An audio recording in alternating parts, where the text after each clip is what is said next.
Hola, buenas tardes, ¿cómo les va? Mi nombre es Nicolás Bautista Sinari, soy estudiante de Psicología en la Universidad Nacional de Córdoba. Mi documento es 41599038. Esta es la corroboración de mi identidad.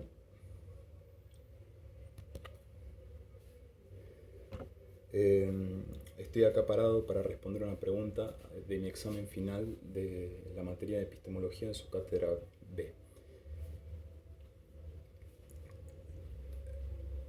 La pregunta que se me hace es cómo el sujeto social está vinculado con el determinismo cultural. Bien, eh, para eso estaría bueno hacer una distinción entre sujeto social y el determinismo cultural.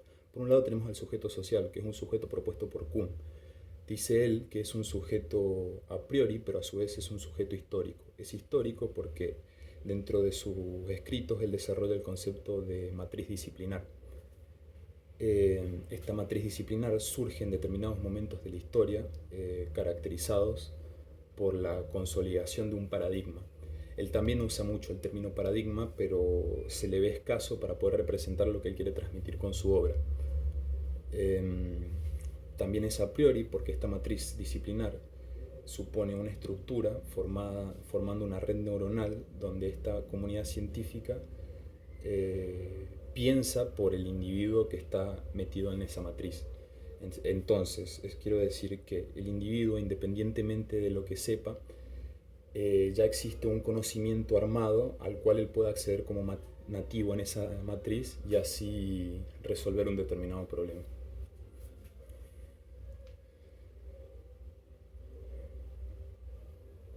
Por un lado, por ese lado tenemos la noción de sujeto histórico y sujeto a priori. Esta caracterización, este carácter de histórico le da una caracterización también de social al sujeto, ya que cuando en determinados momentos de la historia surge esta matriz disciplinar, se da por el consenso de 25 o más personas. Es entonces cuando se genera un paradigma en común. Bien, por otro lado tenemos el determinismo cultural, que es un fenómeno que se consolida debido a que en los 80 nace una nueva idea de derecha. Esta nueva idea de derecha geográficamente nace en Estados Unidos e Inglaterra. Es importante mencionar esto ya que ambos países conservan permanencia en el mundo, tienen mayor antigüedad. ¿Y qué significa esto? Significa que tuvieron más tiempo para consolidarse en lo que hoy a nosotros nos compete en materia epistémica, en relación al conocimiento. Esto les permite, esta situación de ventaja, si se quiere, les permite a ellos poder violentar las formas de conocer, si se quiere. Podemos violentar las formas de conocer, si se quiere. Dentro de este mismo nuevo ideal de derecha, podemos ver que se caracteriza muy bien por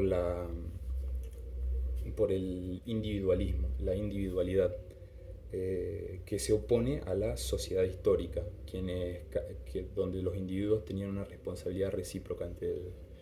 Esta individualidad se va a ver relacionada con la biología, ya que existe una determinación biológica por la cual el individuo es uno y se puede representar como tal. ¿Qué es? Bueno, estos individualismos pueden surgir de dos maneras. Pueden ser de manera moral, que es cuando los derechos de una persona soslayan los de los demás, como por ejemplo alguien que abra un centro comercial en un lugar residencial y este centro acapare todas las compras y no deje poder comerciar tranquilamente a los residentes del barrio.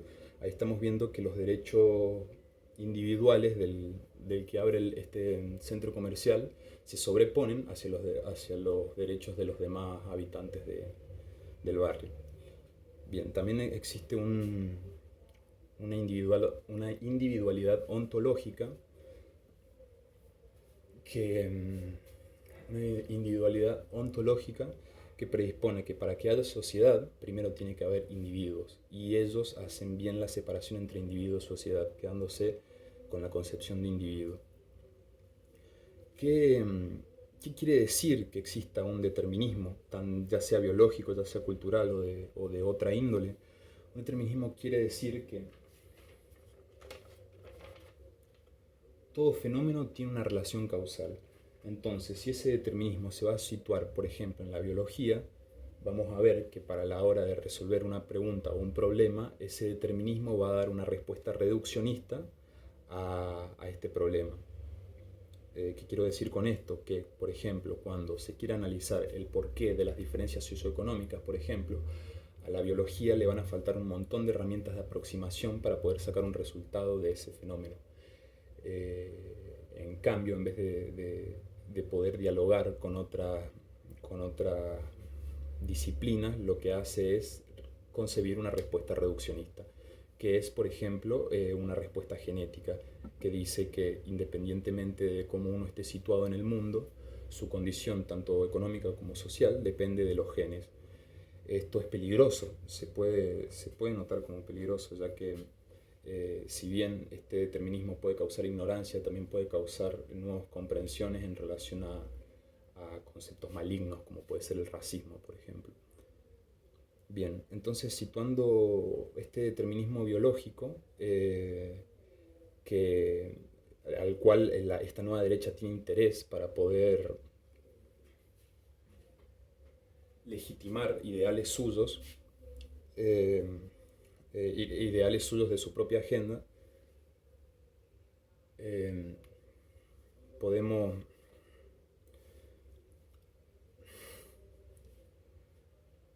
podemos ver que esta nueva derecha... Bien, perdón, disculpen, son las horas, es casi la madrugada, en realidad no sé por qué dije buenas tardes. Este determinismo ahora ya identificado como biológicos puede verse como un problema, ya que este es adoptado, si se quiere, por la nueva idea de derecha, y así, como dije antes de trabarme, se legitiman ideales compuestos en su agenda política, si se quiere, puede ser tranquilamente. Entonces, que ya haya una relación causal hacia todo fenómeno implica que se ignoran todas las vertientes de conocimiento aproximables a ese fenómeno. Entonces, lo que se va a hablar en el primer texto de la unidad 4 es que ese determinismo biológico es identificado como un problema, porque el reduccionismo hace que se den respuestas populares a problemas comunes. Estas respuestas populares las llamo así porque gozan de una popularidad, porque están impregnadas de un ideal que en su momento significó algo. Bueno, con ese su momento significó algo, puedo hacer una unión entre el sujeto social de Kuhn y el,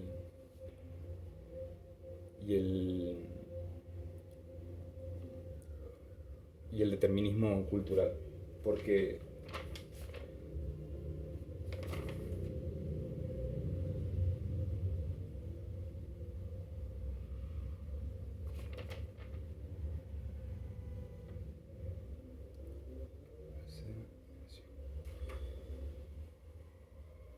porque entendiendo que estos ideales surgen en un determinado tiempo y espacio en la historia, lo mismo pasa con las matrices disciplinares. Entonces, esa matriz disciplinar, que es un sujeto social, surge de un consenso o un paradigma en un determinado momento de la historia. Lo mismo pasa con los ideales que hoy se aprovechan del reduccionismo y el determinismo, que les pueden ofrecer herramientas como la ciencia de la biología, por ejemplo.